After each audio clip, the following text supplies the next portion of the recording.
Assalamu alaikum, brothers and sisters. Listen, we are in dire need of donations to keep these shows running and available for you 24/7. So that means when you're in the car, it's available for you to listen to. Whether you're at work, streaming, playing a game, it's available for you to listen to. Rowing your deen and learning about the beautiful, beautiful, beautiful different topics of Islam.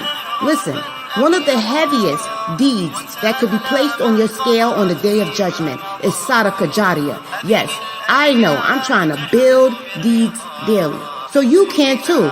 So listen, feel free and please, from the bottom of your heart, donate to this wonderful cause, wonderful website and platform to continually push out shows that will benefit you and the Muslim Ummah. Yes, you can donate by going to the SunnahFollowers.net website, pressing the donate tab.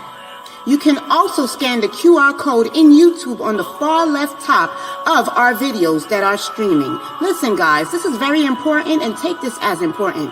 We want to keep this programming available for you 24/7 so that you have access in your car, anywhere you choose to tune in to this wonderful programming. Yes, guys, it's all at your disposal. So listen, feel free to donate. Once again, remember, Sadaqah Jariyah, one of the heaviest deeds on your scale on the day of judgment.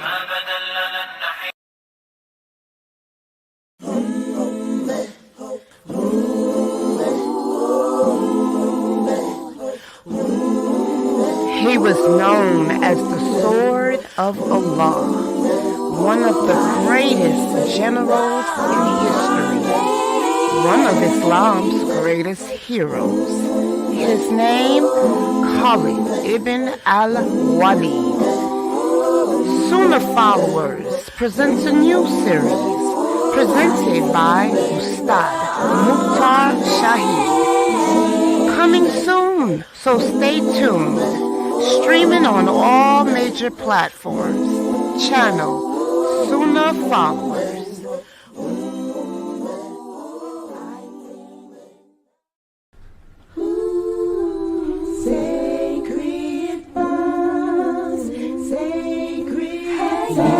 SunnahFollowers presents a new upcoming class.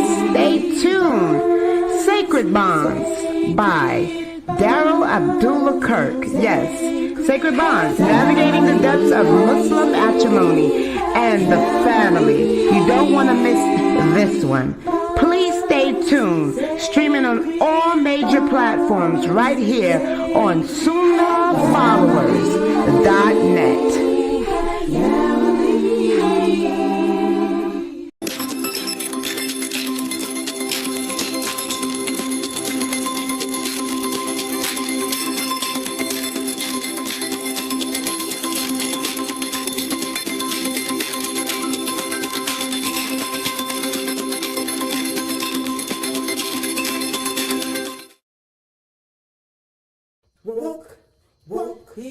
There are so many things going on around, you must take heed. It's been written and prophesied about, so you must believe. Not everything that glitters is gold, pay attention as it's been told. Join us every Friday, 7 p.m. Eastern, with Brother Yusuf as he tackles and breaks down current events, current news and politics, and the Islamic Ummah. Please join us, streaming on all major platforms. Channel SunnahFollowers. Ask Sister Laila live. Ask Sister Laila live. Weekly for the show at the hour. Ask Sister Laila live. Ask Sister Laila. Invite your friends and family. Make it cozy. Ask Sister Laila.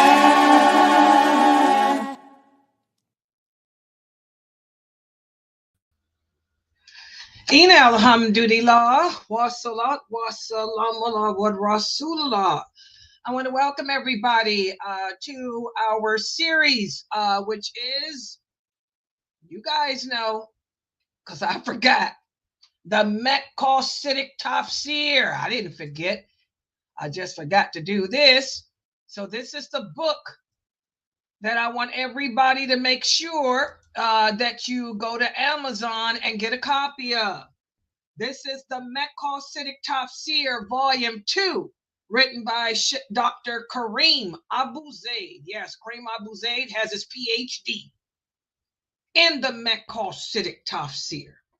And inshallah, if Allah allows me to live, I will try to cover the entire series of his, because I really love the way he's breaking down the meaning of the Quran in plain, simple, grassroots English, so that you non-Arabic speaking people can understand it correctly.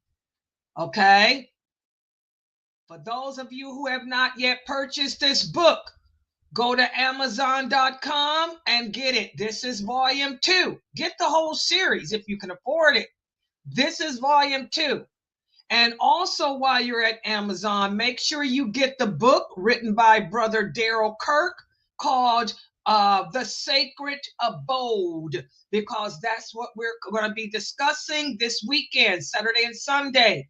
We're going to speak about how to establish the Muslim home, especially since this is the month of Ramadan. This is the month of new beginnings. And also, while you're on Amazon, make sure don't nobody forget the old main. Make sure that you purchase the latest edition of Sheikh Muhammad Saeed Atli's book entitled He Was. Sallallahu Alaihi Wasallam. That should tell you who was. It's about the Prophet Muhammad Sallallahu Alaihi Wasallam. And that's the book that we will be using every Sunday for the new Shahada children's class, the new Shahada and the children's class that I teach on Sunday. Those are all hadiths describing our Prophet Muhammad Sallallahu Alaihi Wasallam as a person, as a husband, as a friend, as a father, as a messenger of Allah. So, and that book is only $6. There's no excuse for you guys not to get it, and it's ordered off of Amazon. So that means you don't have to worry about, oh, my book didn't come in the mail. Who can I contact, Sister Laila? Amazon will send it to you in 2 days, and they handle all that.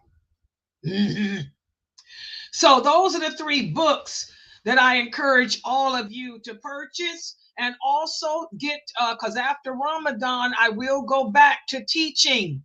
I will go back to teaching. I will go back to teaching how to get to know your Lord, which is the first of the trilogy of Dr. Karim Abuzaid's Aqidah series. So pick up that book too while you at it. For those of you who don't have it, get to know your Lord. Okay? All right. Okay, so let's get started on this class for tonight. This is the Maqasidic Tafsir. When we speak about Maqasidic, this is an Arabic term that we don't hear that often. You may hear people refer to it as Maqasid, Maqasid, Maqasid. Who can tell me what's meant by the Maqasidic Tafsir? Who can remember? When we are speaking about Maqasid, what does that mean? Tafsir. What does that mean? Who would like to answer?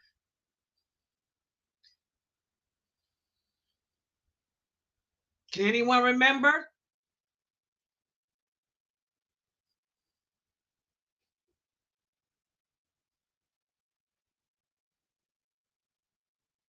Yeah, we're going to sit here and see how long it takes.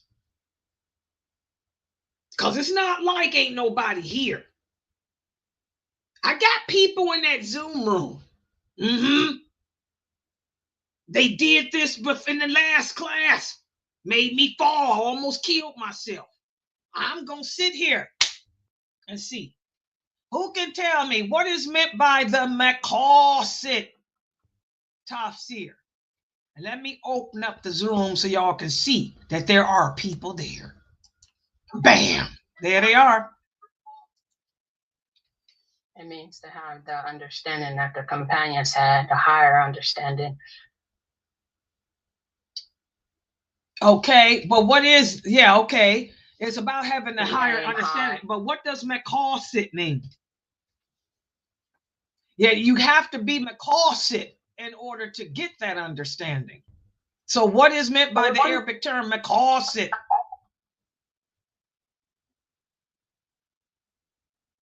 Laila, go ahead. The purpose of what the texts are saying, the understanding of the text.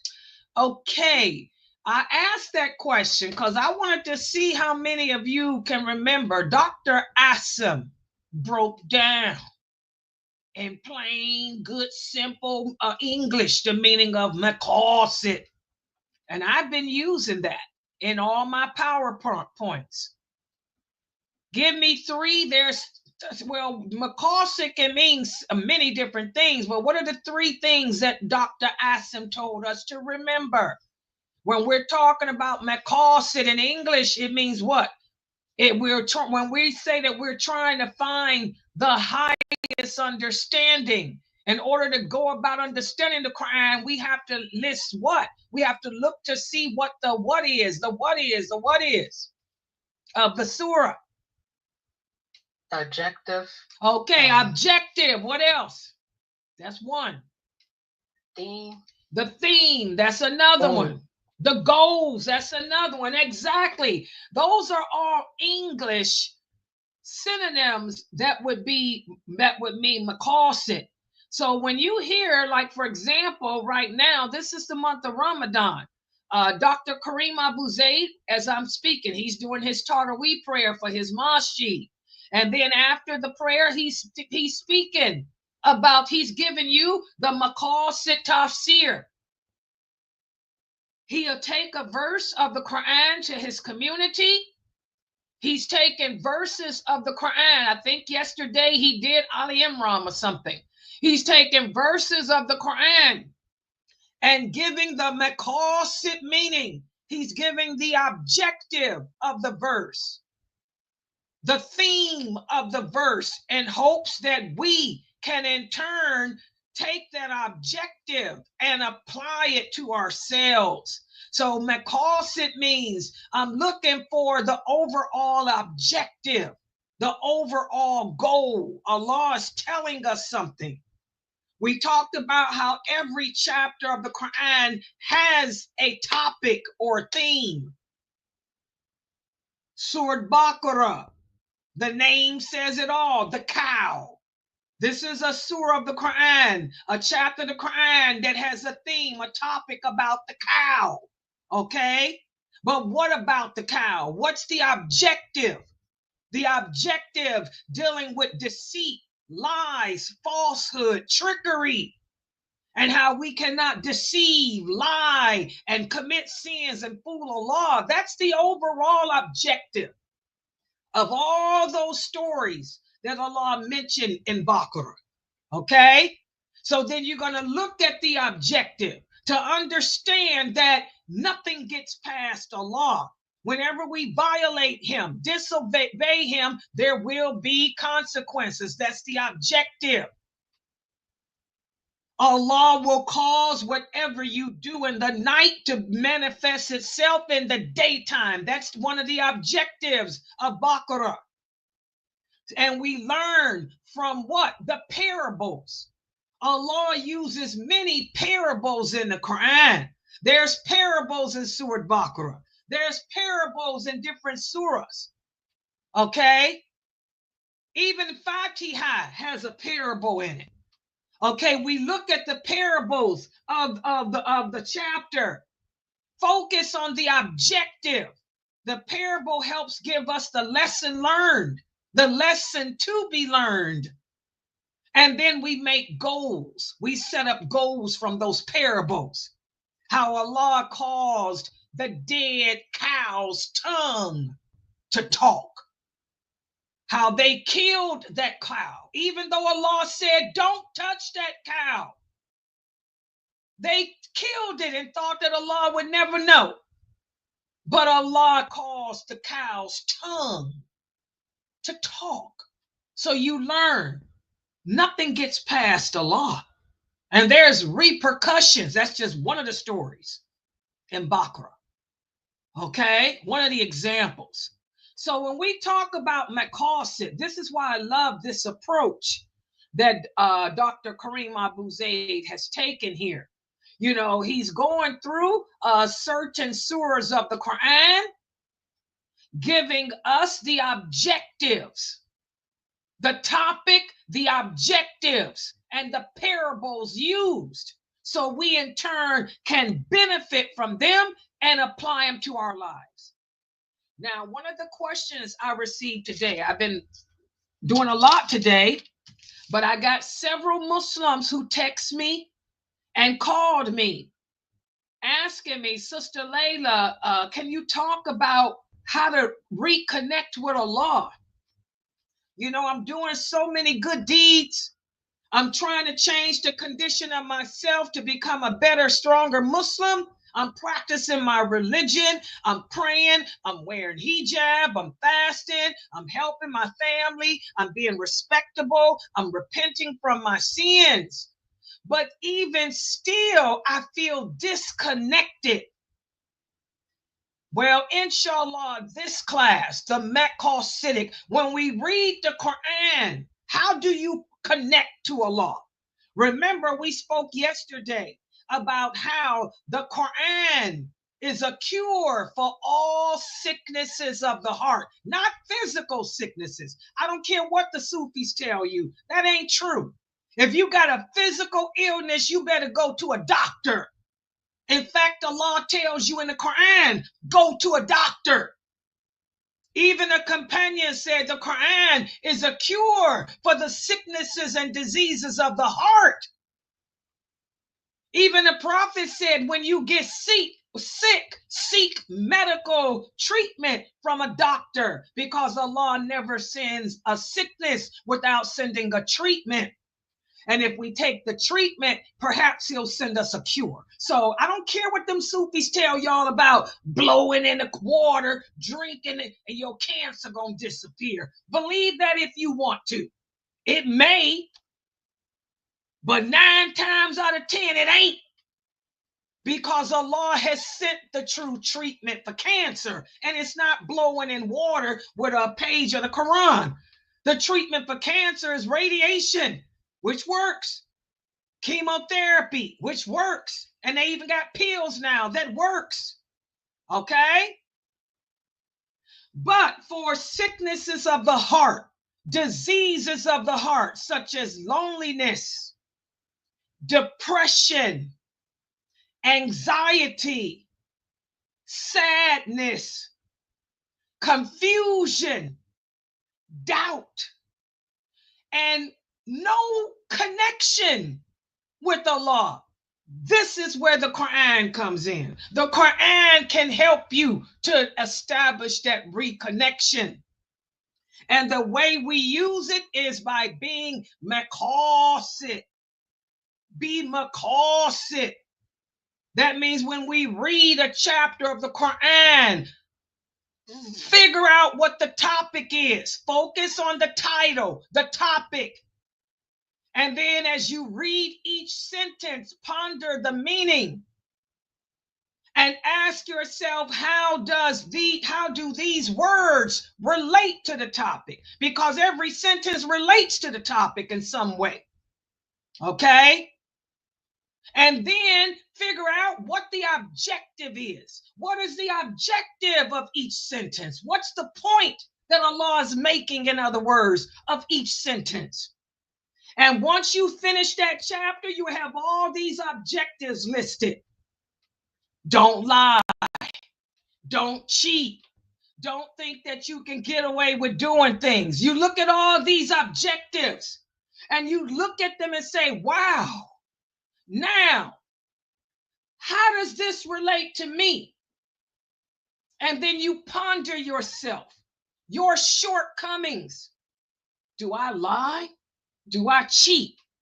Do I do things that I shouldn't do and think that I can get away with them? Or does Allah always bring to light what I do? Why is it that I can never get away with lying to my mother? Why is it that every time I smoke a joint, somebody sees me, somebody finds out?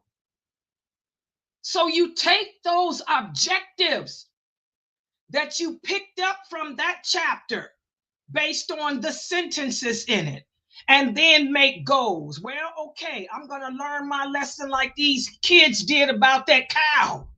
I'm not going to try to lie and cheat people no more. I'm not going to deceive people no more. You know, I'm not going to fool myself no more. I'm not going to break my fast thinking that, oh, nobody's going to know, because it's all about Allah. He knows. Okay? That's Maqasid. So for those of you who have texted me today asking me how to reconnect with Allah, this is how. This is how you read the Quran. You don't just read it in Arabic. You go back and read the interpretation of the meaning. The interpretation of the meaning. What Allah is saying. And think about it. How does it relate to you? And today I'm going to focus in on the big problem. The number one reason why many of us do not have that connection with the law that we think we should have is because we do not, I repeat, we do not recognize what's true from what's false. And the reason why we don't recognize truthfulness from falsehood is because we have not spent this year learning our religion. We put too much emphasis on this dunya, going to school to be a doctor, going to school to be a nurse. When is the last time you went to school to learn about Allah? My classes are every day, 6:30. I never change the time. 6:30 and 9:30. You should be here because my classes center around your belief system. My classes are designed to strengthen and soften your heart. My classes are designed to call you, bring you by your forelock, grab you by your forelock and bring you back to Allah. But did you attend them?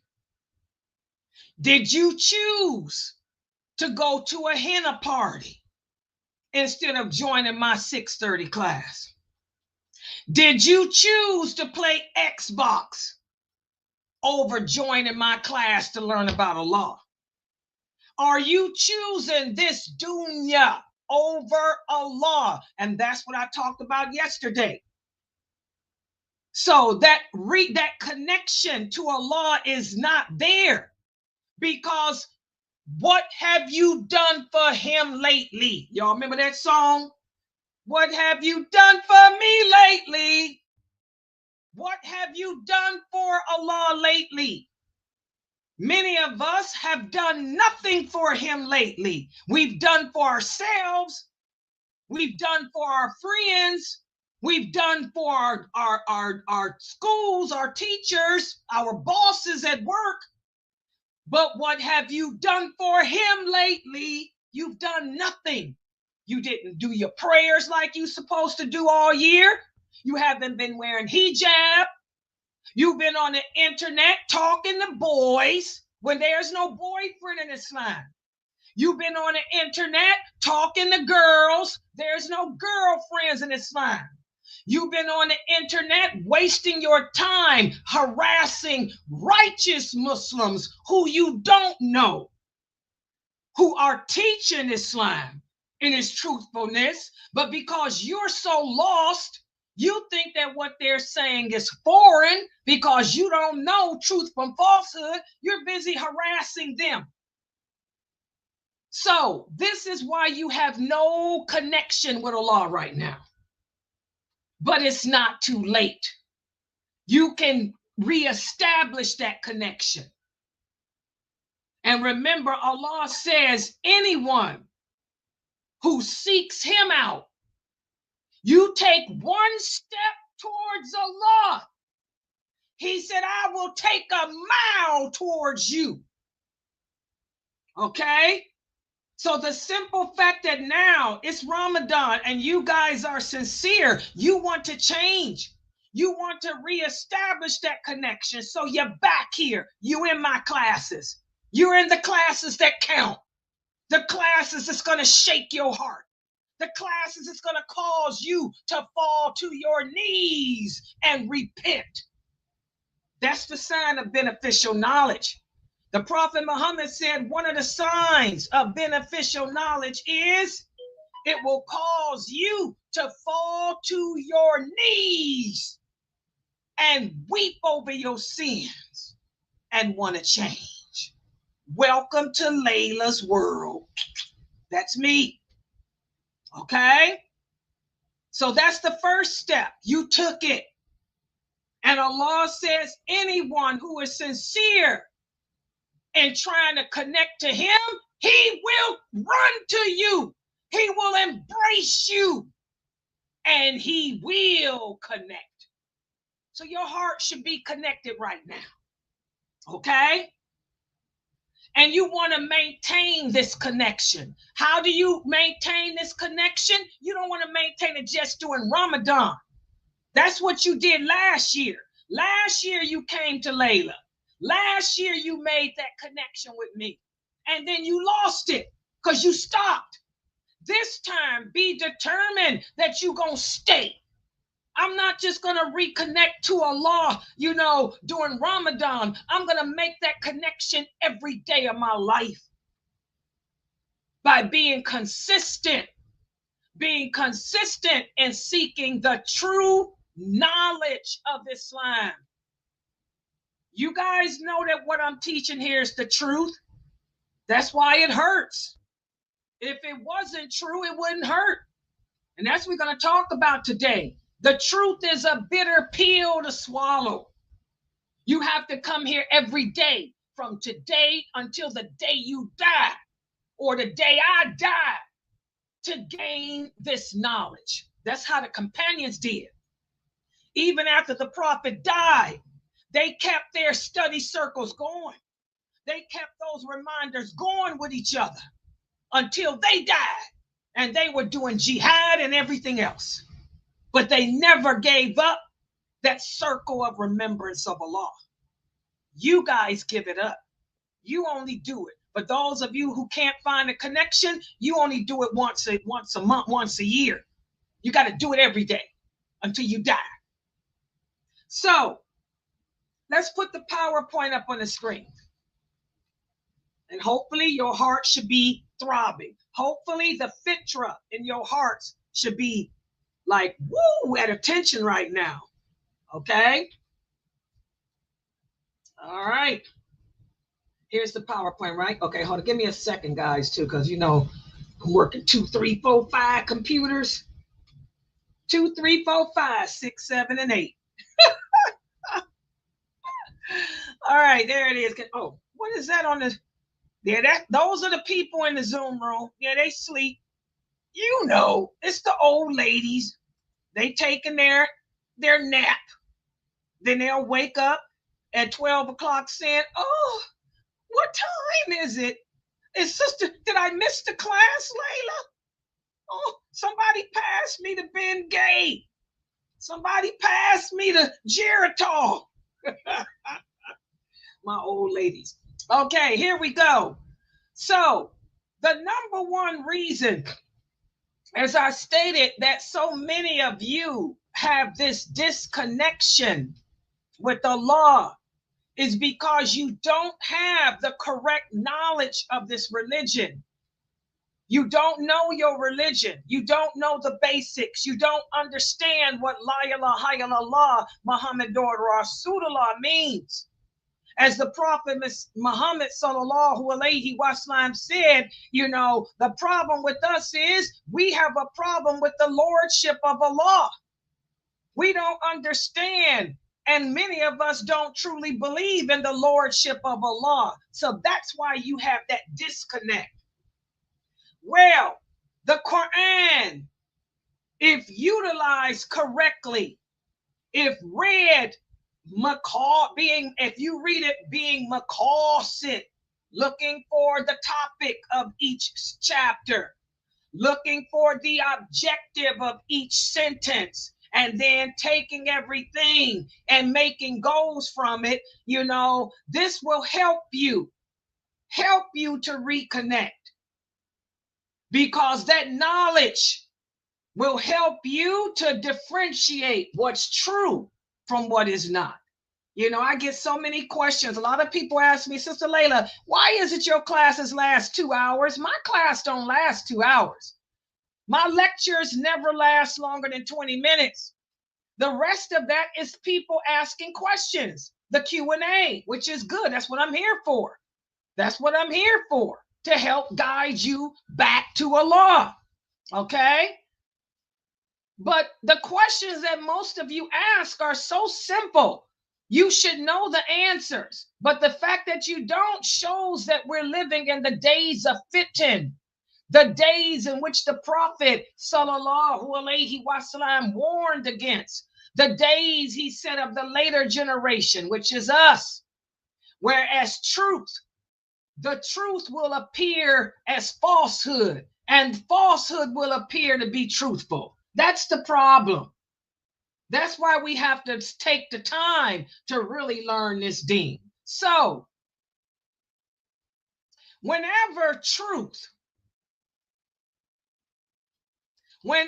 the truth and falsehood are mixed together, eventually the falsehood will disappear. Falsehood cannot survive in the same element as truth. Just as the parable that Allah gives us in Surah An-Nur, where he speaks about the foam in the ocean. He says the foam is the impurities of the ocean. The foam, the impurity of the ocean rises to the top as foam, but it eventually disappears. Well, the same with falsehood. Whenever falsehood comes in the same environment as truth, it will eventually vanish.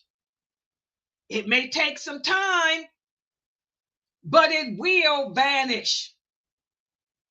But for those of us who don't learn our religion, we have a hard time differentiating between what's true and what isn't. For example, just like earlier this week, how many of you sisters kept asking me, Sister Laila, when I read the Quran, do I have to put a hijab on?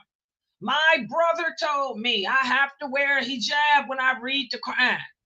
My father told me that I cannot read the Quran when I'm on my period.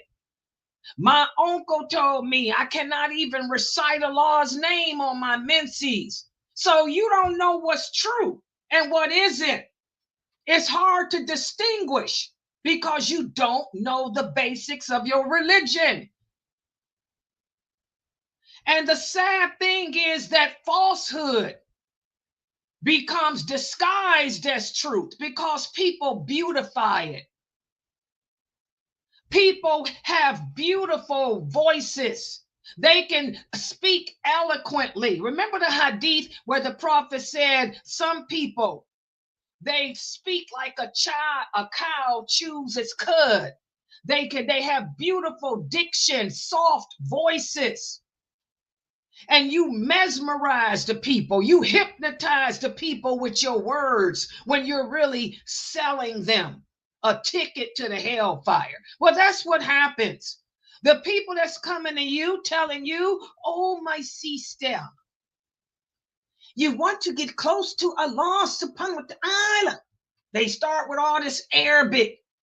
And their voices are so feminine. Their voices are so soft. Their voices are easy on the ear. Their voices are so magnifying. And they'll tell you, you have to put a hijab on my sister and we can get close to Allah. And oh, ho, ho. So falsehood is often disguised as the truth because people beautify it with flowery speech. I listen to a lot of these brothers. I can't listen to these brothers. I don't know how y'all listen to a lot of these famous personalities. Some of these men, I can't stand it. They sound so much like a woman. It ain't funny. They use big words. Anybody that speaks over 4 letters, they got a problem anyway. They're trying to impress you. You don't speak to people that way. The Prophet Muhammad says, speak to the people on their level. Don't speak above them. Don't speak beneath them. Speak in the language that they understand. They'll use all these Arabic that you don't know what it means. Allah subhanahu wa ta'ala and all of that. And you believe them. Because when you come to me, Sister Laila, do I have to wear a hijab to read Quran? I'm going to tell you in my strong, not aggressive, my strong voice that Allah commanded me to have when I speak on this internet. I'm going to tell you no. I'm going to tell you there's no hadith on this planet, nor is there any verse in the Quran that says a woman has to cover her head when she reads the Quran. Nor is there any authentic hadith on this planet that says that because you are on your period, you cannot recite Allah's book. I'm going to tell you just like that. So because I am obeying Allah and making my voice strong, making my voice strong, and I'm sticking to what Allah said in the Prophet, I'm not sugarcoating. I'm not making it flowery. I'm not kissing up to you. I'm not, oh, that's a beautiful hijab you have on too. I'm not doing none of that. Oh, she don't know what she talking about. You're going to go with the man or that woman over there with the soft accent, the feminine voice, that's complimenting you and selling you a ticket to the hellfire. So we have to remember, guys, the truth is often abused. Why? Because it's a bitter pill to swallow. Nobody likes to be told that they're going to hell because they're smoking a cigarette. No one likes to be told, no, you cannot give in to your desires and sit on the internet and talk to men. No one wants to hear that. Because the soul is criminal by nature. The soul is attracted to what's bad for it. The soul wants to be told, I can smoke. I don't have to cover up. I can have a boyfriend. I can blend in and be like everyone else. So we're living in the days of distortion that the Prophet talked about, where truth, because I'm strong and I'm sticking to the Quran and Sunnah, I'm mean. I'm running you away. I'm the liar. But that brother over there who sounds feminine, uses Arabic and uses big words that you don't even know the meaning of, you're going to believe him. Truth will eventually win out. Why? Because truth has value and benefit, just like water does. Clear water. When you look at the ocean, once that foam disappears in the ocean, the water becomes purified, the water becomes clean, and the fish can swim through it easily. That water becomes a source of life for the animals in the sea. And that's how the truth is. The truth has value and benefit like that. And the truth becomes a source of life that leads to a good ending for you. Whereas falsehood may appeal to your desires, but it brings about no benefit to your soul, and it only leads to a bad ending. So this is why so many of you are having a hard time finding that connection with Allah, because you don't understand your religion and you're being duped by the people of falsehood.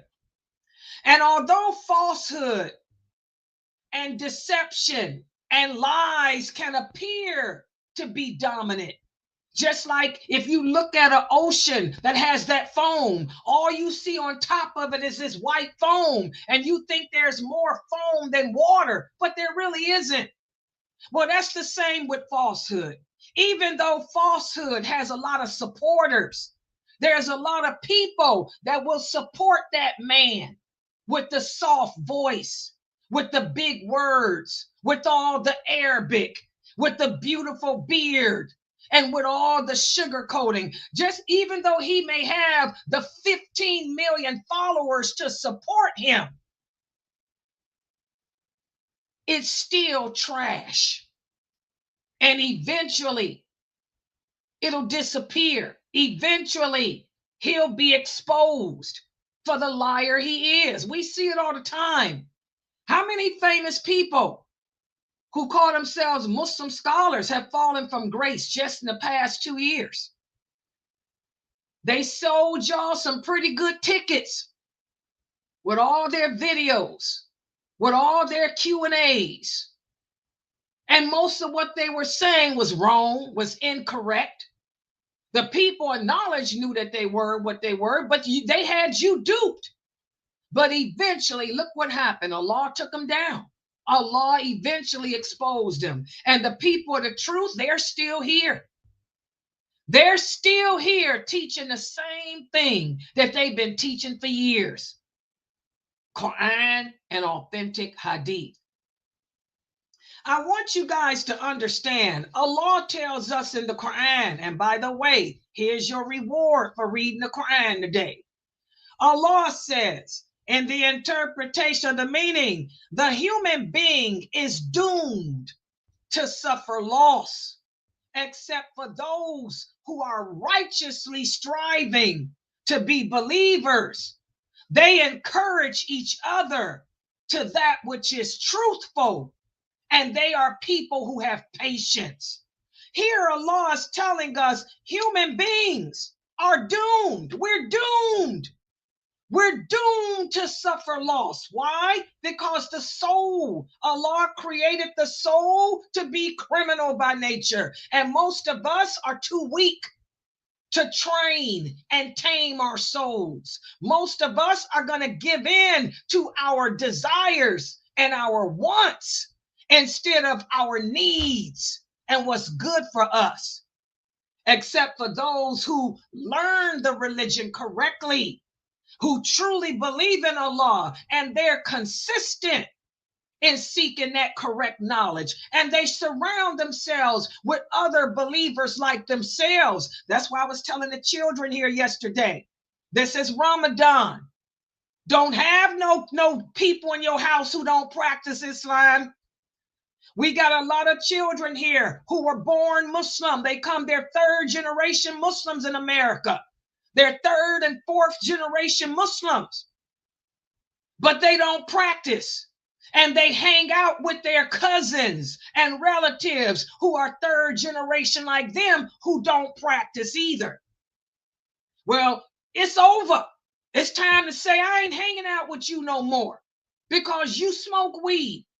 You know, you date, you got girlfriends, you're having sex, you're going to parties, you're drinking alcohol. I'm going to hang out with my relatives who believe La ilaha illallah and practice it.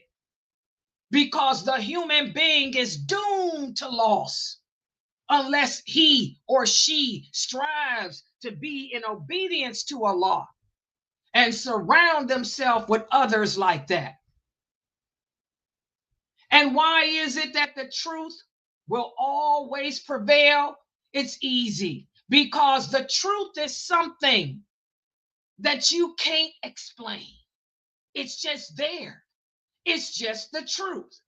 Let me give you an example. The sun rises every day and the sun sets every night. That's a fact. But can you explain why it rises and why it sets? No, you can't. It just does. Another example, the mountains. The mountains, they hold the earth steady. That's a fact. But can I explain to you how the mountains are doing that? No. But you can't deny it. You can't deny that the mountains are here. Scientists cannot deny that if it weren't for the mountains, we would feel the earth rotate. The earth is rotating. We don't feel it because the mountains are holding us steady. The scientists will tell you that's a fact, but they can't explain how. Because Allah is Akbar. It's a fact that the earth is in orbit. We are this round circle of a planet is right there in orbit. But what's holding the earth up? The scientists can't explain, but we know. Allah says the angels are the ones that's holding the earth in orbit. The scientists can't deny that. And they can't explain any other way either. So the truth is sustained from unexplained sources. And the simple fact that we know that it's the truth,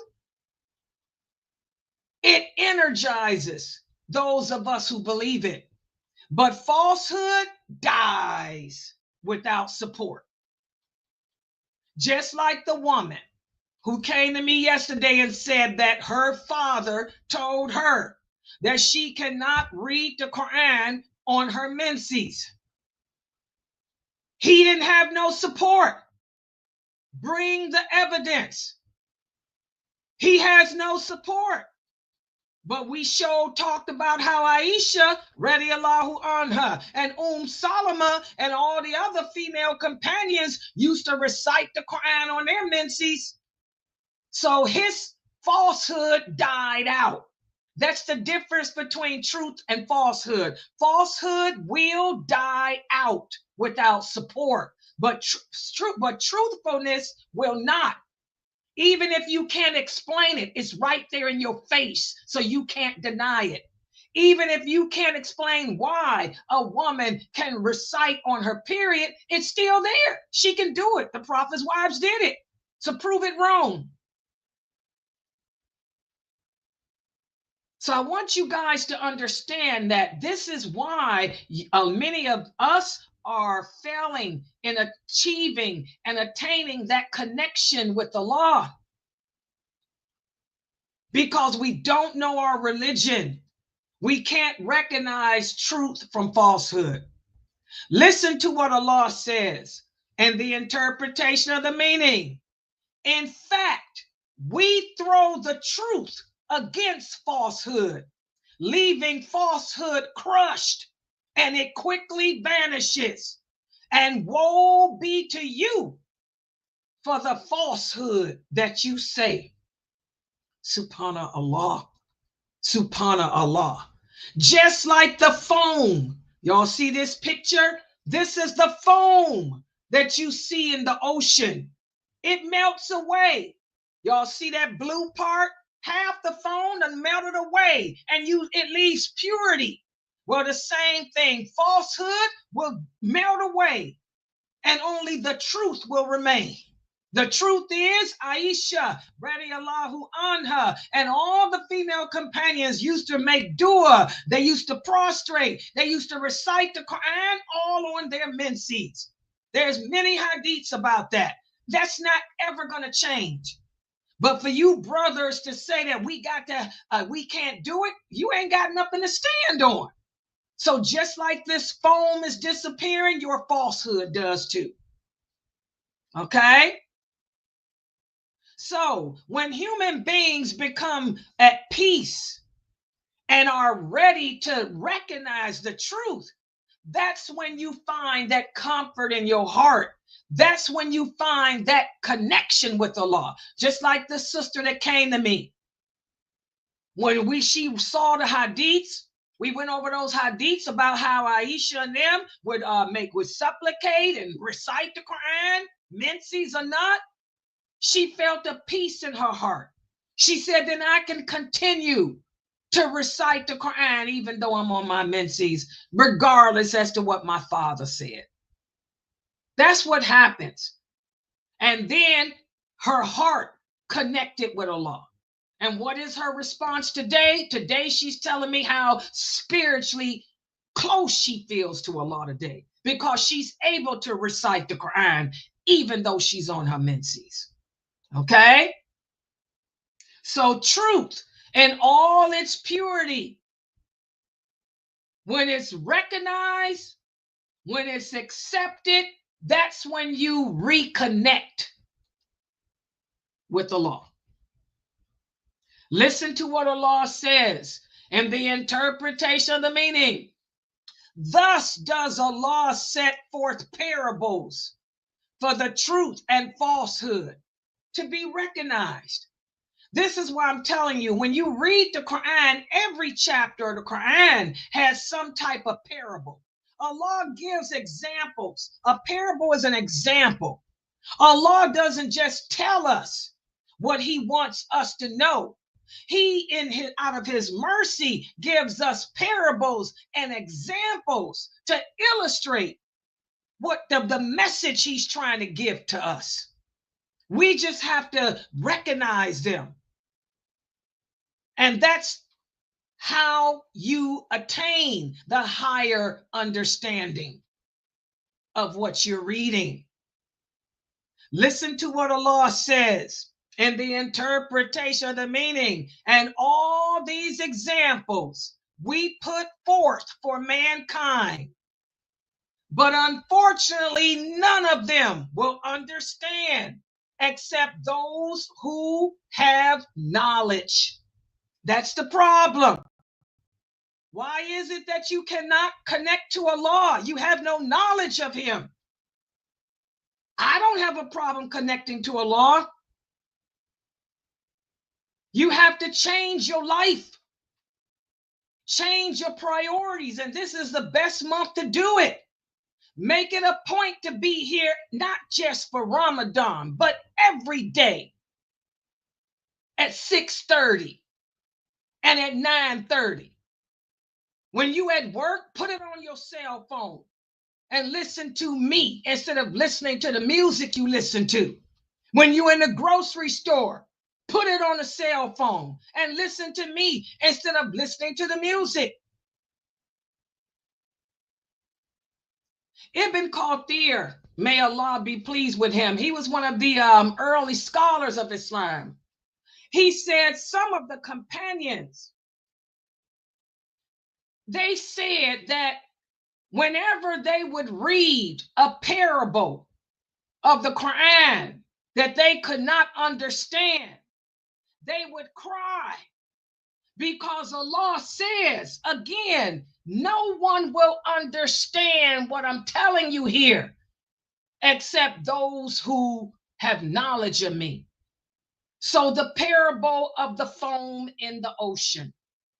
How many of you got that parable? How many of you understand that all the filth in the sea comes up to the top in foam, but it disappears? And when it disappears, the water is purified and the fish can swim through it. Some of you get it, some of you don't.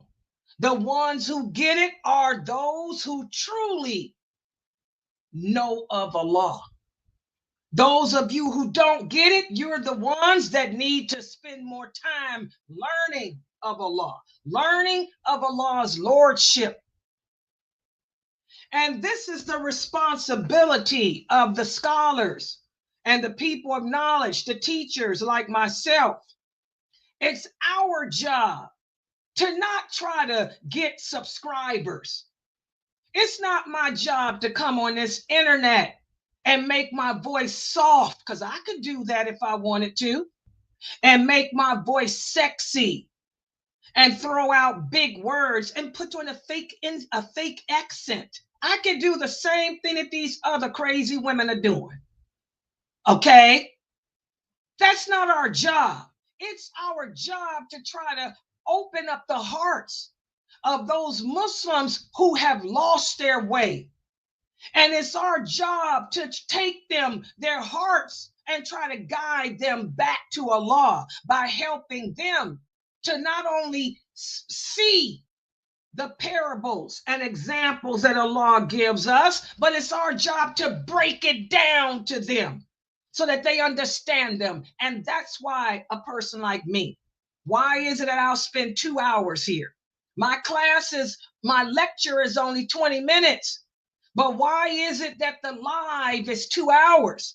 Because that's my job, to take the knowledge I have and help you to find your way back to Allah with it. And not that many people are doing that, not on the internet. The real scholars you ain't gonna find on the internet. The real scholars are too busy trying to put out students who can teach the people when they die. But the other so-called students of knowledge like myself, what are they doing? They sitting up reading from a book written by one of the 4 imams, and then they get up and leave, don't answer no questions. And when they do answer questions, they don't base their answers on the Quran. They don't base their answers on the Hadith. They base them on a fatwa online website or method. Listen to what the Prophet Sallallahu Alaihi Wasallam said. And listen to this beautiful parable that he used. He said, one night when I was sleeping, I had a dream of the angel Jibril and the angel Michael. Jibril was sitting at the top where my head is, and Michael was at the bottom of the bed where my feet were. And one of them said, make a parable for him. So he said, listen, O Muhammad, so that your ears can hear. He said, hearken, so that your heart may understand.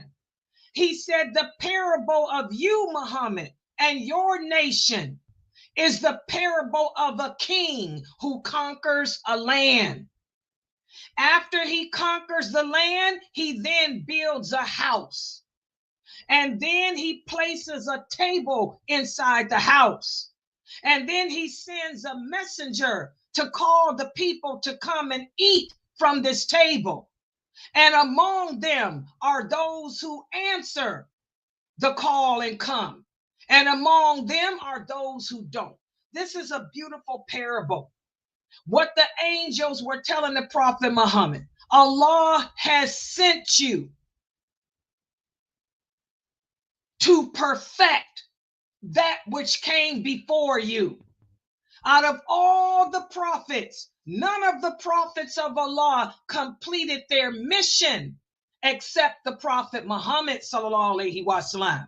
And the Prophet Muhammad did not just complete his mission, but he completed Jesus, Moses, Abraham, Adam, and every other prophet's mission too. And Allah gave him the criterion for his people to live by. Then that criterion is the Quran. The Quran tells us why we were created, why Allah put us here, and how we can either end up in eternal bliss or eternal hell. Allah tells us what to stay away from in this world, what to enjoy in this world. So we have all the information here. And not only that, but also the Prophet Muhammad's lifestyle, his example, and the example of his companions are left for us to follow too. But even though Allah put all that here for us, some of us will take it and end up in paradise, but most of us are going to forsake it and end up in hell. And that's why there'll be more people in hell than paradise, not because they didn't receive the message. The prophet said the reason why there'll be more people in hell is because they rejected it. They refused to abide by Allah's laws. They refused to follow the sunnah of the Prophet Muhammad sallallahu alaihi wasallam. Right before I did this class, I was sitting there and I was looking at some of the comments on YouTube. Some young man, another one, he thinks he's a mufti, I guess. He left a comment telling me, he asked me a question about the jinn. I gave him the correct answer. He came back at me and he said, don't you know that Ibn Taymiyyah said this? Ibn Taymiyyah said that. Ibn Taymiyyah said this. I'm going to tell you what page too. On page 2 something something of his book. 2 something something of his book. 2 something something of his book. So who are you, lady? You ain't no scholar. You ain't nobody. Ibn Taymiyyah, he went on and on. I answered him back with a long little paragraph. And basically I told him Islam is based on just 2 sources. The book of Allah, which is the Quran, and the Sunnah of the Prophet Muhammad, which are the Hadiths. Ibn Taymiyyah was not a prophet of Allah. Ibn Taymiyyah was not even one of the companions. Ibn Taymiyyah is not mentioned anywhere by Allah. As Muslims, we are commanded to obey Allah and to obey the Prophet Muhammad. Nowhere does Allah say obey Ibn Taymiyyah. He doesn't mention him. He doesn't exist. Okay? And also Allah tells us in the Quran, when it comes to matters of aqeedah, and this is important, when it comes to matters of aqeedah, which is belief, our belief must match that of those original companions. Allah doesn't say our belief when it comes to matters of belief, they must match Ibn Taymiyyah. Ibn Taymiyyah ain't nowhere around. So I've told whoever this brother is, this is the month of Ramadan. You should be at the mosque praying and learning your religion, not wasting your time on the internet fighting with women who are old enough to be your great-grandmother, who done paid their dues 10 times over with Allah. I told him basically he's a disgrace, an example of the disgrace of this ummah today. We have nothing better to do than to try to fight with each other when we don't even understand La ilaha illallah. This idiot, whoever he is, doesn't know that Ibn Taymiyyah was not a companion of the Prophet, nor was he the Prophet Muhammad, nor is he Allah. And we don't follow nobody blindly except Allah. He doesn't even know that. So that's an example, guys. We have to be so careful today. We have to be very, very, very, very careful today. It's the job of the scholar. It's the job of the scholar and the people of knowledge to invite you back to the traditional Islam, which is the true Islam. And that's the Islam that the Prophet Muhammad came with. That's the Islam that those original companions practiced up through the Caliph of Ali. The Prophet Muhammad sallallahu alaihi wasallam said, stick to what I am upon, what my companions are upon, and what the first 4 leaders of Islam are upon. He didn't mention no Ibn Taymiyyah. Ibn Taymiyyah wasn't even around.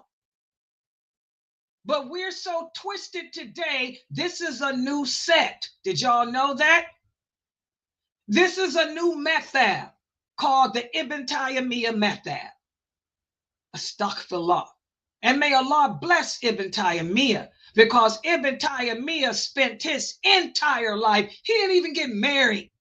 He spent his entire life trying to protect and preserve the Sunnah of the Prophet Muhammad with the understanding of those original companions. And if Ibn Taymiyyah were alive to hear what that idiot typed, Ibn Taymiyyah would probably have his throat. That's how twisted we are. So the true path to Allah must be made clear to the people through the interpretation of the Quran. We have to stick to the authentic hadith. We have to stick to the understanding of the companions. That's why it bothers me. It bothers me when I see these brothers reading from books written by everybody but Allah. This is why it bothers me when I hear these brothers answering questions about Islam, but they make no mention of the companions. They don't even make mention of the Prophet. They're mentioning what Imam Shafi said, what Imam Malik said, what Ibn Taymiyyah said, what Ibn Qathir said, what Ibn Qayyim. None of these people were companions. That's not what Allah said do. It's our job to call the people back to the true Islam. But unfortunately, the brothers today are calling people away from it. And that's why so many of you are having a hard time connecting with Allah, because it's too much information out there, and 97% of the information that you are getting about this religion is falsehood. It's not the truth, it's falsehood. So I want all of you to make dua. There's another hadith that's one of my favorite. The Prophet said one of the best things that we can ask Allah for is true knowledge and true understanding of this deen. As you guys are making your supplications because you're fasting, remember, Allah will never reject the supplication of a person who has fasted. When you make your supplications, include the words, "Oh Allah, guide me to the true Islam,"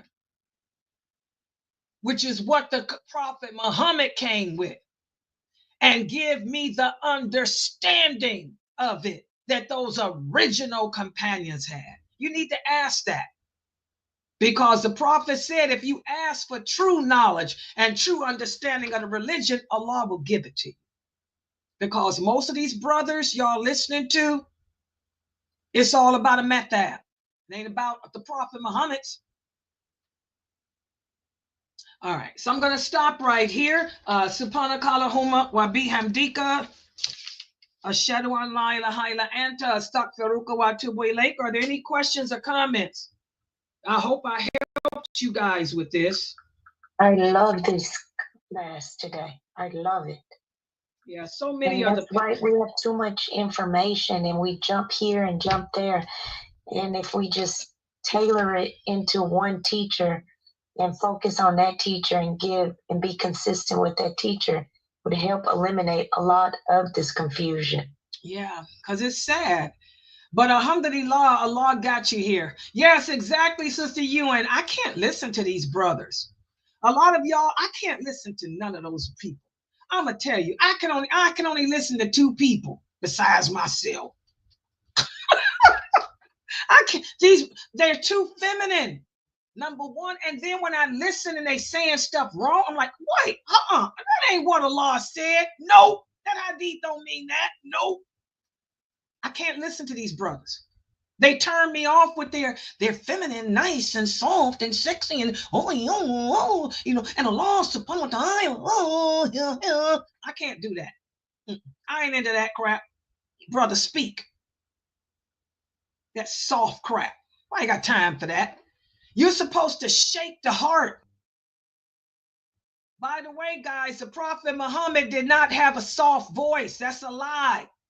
Anybody that told you that the Prophet Muhammad had a soft voice like a woman is a liar.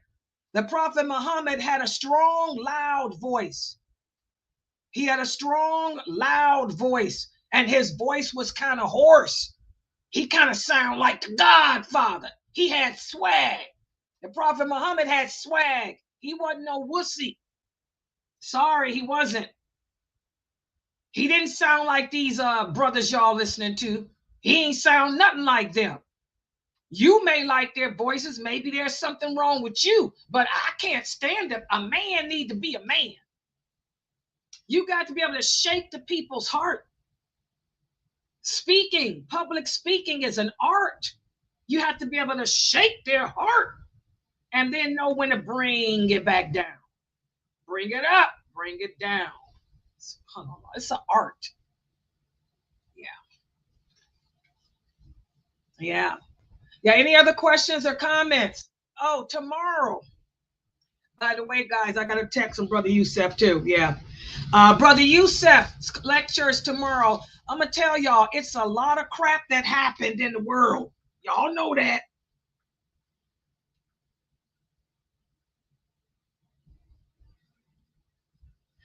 A lot of world news. I'm telling him, Trump's speech.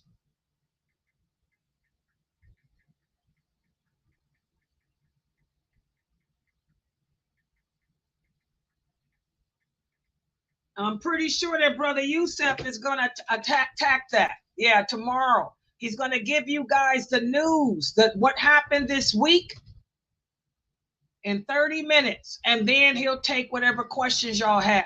Sister Laila, you're going to be here tomorrow, right? Yes, inshallah. Yeah, yes. Because, you know, he was thinking that people ain't interested. I had to tell him, no, y'all was having that. Heck yeah, they interested. So we're going to need participation tomorrow. Y'all got to be in here. He'll go over the news in 30 minutes and any questions y'all have. Sabrine, make sure you have your questions about that speech. Sabrine, is she asleep?